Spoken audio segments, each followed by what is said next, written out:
নজর রাখবো পরবর্তী সংবাদে। আবারও সীমান্তবর্তী এলাকা থেকে আগ্নেয়াস্ত্র সহ কার্তুজ উদ্ধার হয়েছে।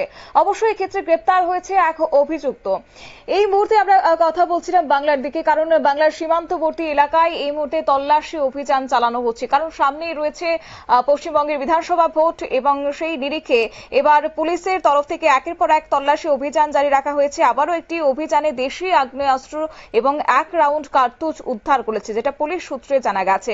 বিস্তারিত প্রসঙ্গে চলে যাব, আমাদের সঙ্গে যুক্ত হয়ে গেছে প্রতিনিধি অঞ্জন শুকুল। অঞ্জনবাবু, কি জানতে পারছেন? দেখো, বিধানসভা নির্বাচনের আগে পুলিশের তরফে চলছে একের পর এক অভিযান। আবারও একটি অভিযানে দেশি আগ্নেয়াস্ত্র এবং 1 রাউন্ড কার্তুজ উদ্ধার করলো পুলিশ। পুলিশ সূত্রে জানা যায় যে নদিয়ার গাংনাপুর থানার অন্তর্গত অনন্তপুর মোড় এলাকায় এক ব্যক্তি ঘোরাফেরা করছিল। পুলিশের সন্দেহ হয় তাকে জেরা করতে ওই ব্যক্তির কাছ থেকে উদ্ধার হয় একটি আগ্নেয়াস্ত্র এবং 1 রাউন্ড গুলি। অভিযুক্ত ব্যক্তির নাম লোকনাথ মন্ডল, গাংনাপুর থানা এলাকাতে। আজ অভিযুক্তের বিরুদ্ধে মামলা দায়ের করে ধৃতকে তোলা হয় রানাঘাট বিচার বিভাগ আদালতে। স্বাভাবিকভাবে বিধানসভা নির্বাচনের নিরিখে নদিয়ার প্রত্যেকটি থানা এলাকায় শান্তি শৃঙ্খলা বজায় রাখতে এখন থেকে চলছে পুলিশের অতি তৎপরতা। এছাড়াও অপরাধমূলক কাজ দমন করতে পুলিশ রয়েছে অতি সক্রিয়। চলছে একের পর এক অভিযান। এরই মাঝে মাত্র 2-1 দিনের ব্যবধানে নদিয়ার সীমান্তবর্তী এলাকা থেকে আবারও উদ্ধার আগ্নেয়াস্ত্র সহ কার্তুজ। প্রাসঙ্গিকভাবে বেআইনিভাবে আগ্নেয়াস্ত্র কার্তুজ কেন তাদের কাছে মজুদ ছিল এবং তাদের কি উদ্দেশ্য ছিল তদন্ত করছে পুলিশ। আমরা পুলিশ সূত্রে জানতে পেরেছি তাকে 7 দিনের রিমান্ড নেওয়া হয়েছে এবং রিমান্ড নিয়ে জানতে চাওয়া হবে এই অস্ত্রগুলো কোথা থেকে এসেছিল, এগুলো কোথায় পাচার করার ছক ছিল, এদের মাথায় কারা কারা রয়েছে, এগুলো জানার চেষ্টা করবে। পাশাপাশি যারা এই কাজের সাথে যুক্ত তাদেরকেও গ্রেপ্তার করা হবে বলে পুলিশ জানিয়েছে। একেবারে আরো একটি বিষয় জানতে চাইবো, এই যে পশ্চিমবঙ্গ মানে আমরা জানি যে নির্বাচন যত এগিয়ে আসে ঘনিয়ে আসে ততই যেন অপরাধমূলক কর্মকাণ্ড বেড়ে যায়। সেই জায়গায় সম্প্রতি বিভিন্ন জায়গা থেকে এই রকম আগ্নেয়াস্ত্র উদ্ধার হচ্ছে, তবে কি সেইগুলি কি নির্বাচনী কাজে ব্যবহার করার জন্য কি এই রকম মানে আগ্নেয়াস্ত্রগুলি আনা হচ্ছে কিনা, এই বিষয়টা কি আদৌ পুলিশ খতিয়ে দেখছে? দেখো, পশ্চিমবঙ্গের পুলিশ মানেই হচ্ছে রক্তগঙ্গা বইবে। রক্তগঙ্গা ছাড়া কোনোদিন কোন নির্বাচন এখনো পর্যন্ত হয়নি। একটা ব্যাংকের সামান্য সমিতির নির্বাচন হয়, যেটা সমবায় সমিতি, সেখানেও কিন্তু রক্ত বা মার দাঙ্গা বন্ধ করা যায় না।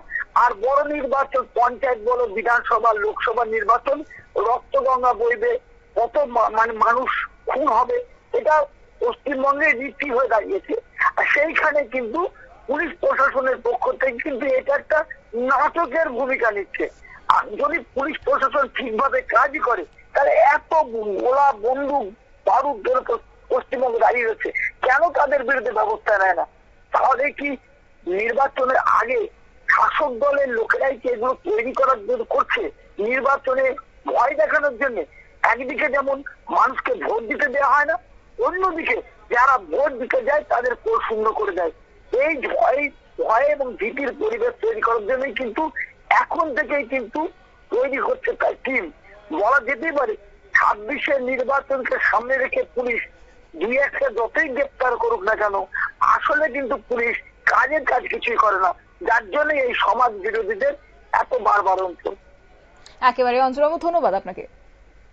আপনারা শুনলেন আমাদের প্রতিনিধির বক্তব্য। অর্থাৎ সামনে যেহেতু ঘনিয়ে আসছে বিধানসভা নির্বাচন এবং তারই মধ্যে এবার পুলিশের পক্ষ থেকে অভিযান চালানো হচ্ছে এবং এরই মধ্যে এক অভিযুক্তকে গ্রেপ্তার করা হয়েছে। অভিযুক্ত ব্যক্তির নাম অবশ্য জানা গেছে লোকনাথ মন্ডল, বাড়ি গাংনাপুর থানা এলাকাতে, এবং সোমবার অভিযুক্তের বিরুদ্ধে মামলা দায়ের করে ধৃতকে তোলা হয় রানাঘাট বিচার বিভাগীয় আদালতে।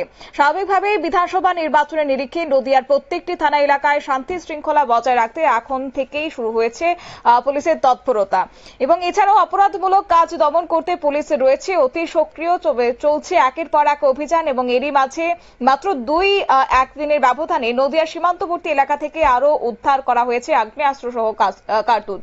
প্রাথমিকভাবে বেআইনিভাবে আগ্নেয়াস্ত্র এবং কার্তুজ কোনো তাদের কাছে কেন কিভাবে মজুদ ছিল এবং তাদের উদ্দেশ্য কি ছিল এবং তার তদন্তে এই মুহূর্তে পুলিশের তরফ থেকে করা হবে বলে জানা গেছে।